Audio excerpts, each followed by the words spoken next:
People usually assume losing weight is half diet, half exercise. Truth is, those two together barely cover about 25% of the equation. Another 25%, good sleep.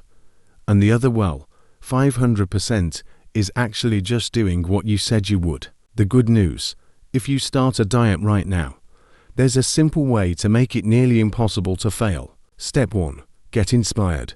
There's always that initial spark, the I gotta change moment. Maybe it's seeing someone fitter than you, or noticing yourself in a photo that makes you go, yikes. Either way, inspiration is powerful but fleeting. It lasts about a day, then poof, gone. Next, you need a goal that's realistic and measurable, with a clear deadline. For example, I'm gonna lose 5 pounds by December 1st, then another 5 by January 1st. It's measurable, and it gives you mini checkpoints to stay motivated. After that comes your detailed, realistic plan. Maybe it's swapping your usual breakfast, milk, sugary granola, and a peanut butter jelly sandwich for a 1-mile jog, then a bowl of 15 big strawberries and 3 boiled eggs. That one swap alone, enough to shed multiple pounds in a few weeks. But here's the kicker. Just having a plan isn't enough. You have to make it easy to follow. Buy the strawberries.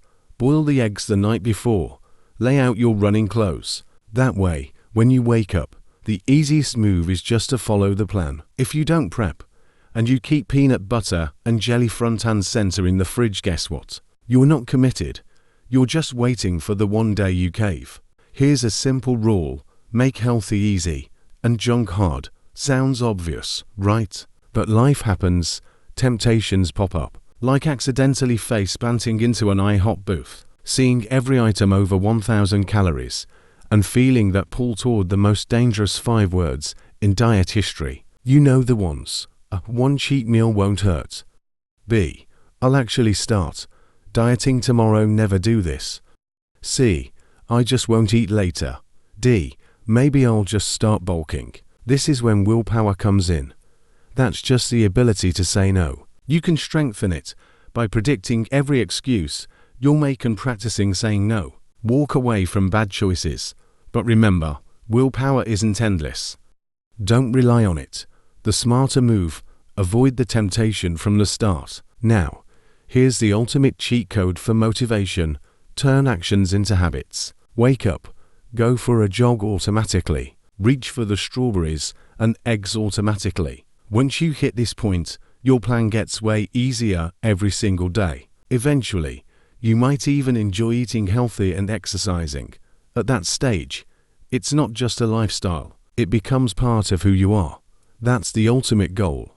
All right, let's break down the basics of fat loss, the most accurate ways to track progress pictures, and a weekly weigh-in.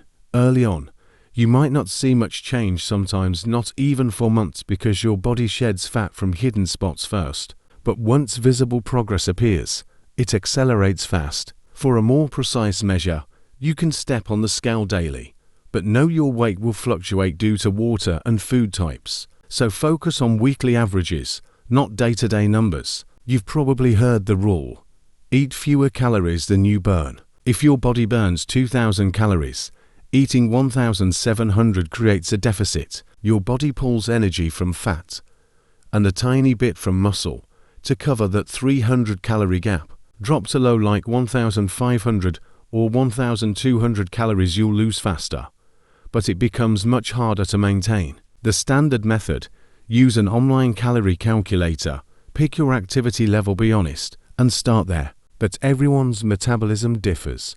Hormonal issues, high cortisol, low estrogen, testosterone, low thyroid can throw numbers off. The only way to know for sure: track your weight over weeks. No change. Cut 200 to 300 calories. Still stuck? Either cut calories again or add more exercise. Some people do fine counting calories, but it requires precision. Food labels, apps, mental math, and food scales. If you're estimating, always round up to be safe. Think 300 calories. Count 500. Think 800. Count 1,000. Tiny snack. Add at least 50. Before we get to the no-calorie tracking method, Let's touch macros. Most weight loss really only requires attention to calories and protein. Fats. Keep moderate. Fill the rest with anything you like. Avoid excessive oils, sauces, butter, nuts, cheese. They're calorie dense. Example: 1 pack of trail mix equals 3 times the calories of a neutron star, and carbs don't make you gain fat. If we're talking fruits, vegetables, fiber, whole grains, refined carbs, that's the problem.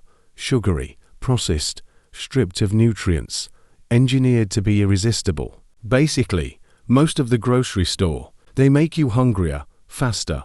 Yes, you can still lose weight eating them, but you'll feel miserable. Now, the no counting method.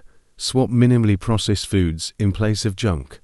Think fruits, veggies, lean protein, lean dairy, whole grains, healthy fats. These foods are filling and nutritious, making easier to naturally eat at a calorie deficit. For perspective, 200 calories of Oreos versus 200 calories of strawberries. The difference is huge. Another tip: stop snacking. Eat during meals only. Fruits, veggies, all low-calorie snacks are fine if cravings hit, but most snacking comes from boredom, stress, or thirst, not hunger. Once you cut snacks, cravings fade. If that happens, you might even develop a feeling like, "I'm better than everyone else," enough to push you through the diet. Some extra hacks. Now exercise, calories, yes, but more health, metabolism, and awareness.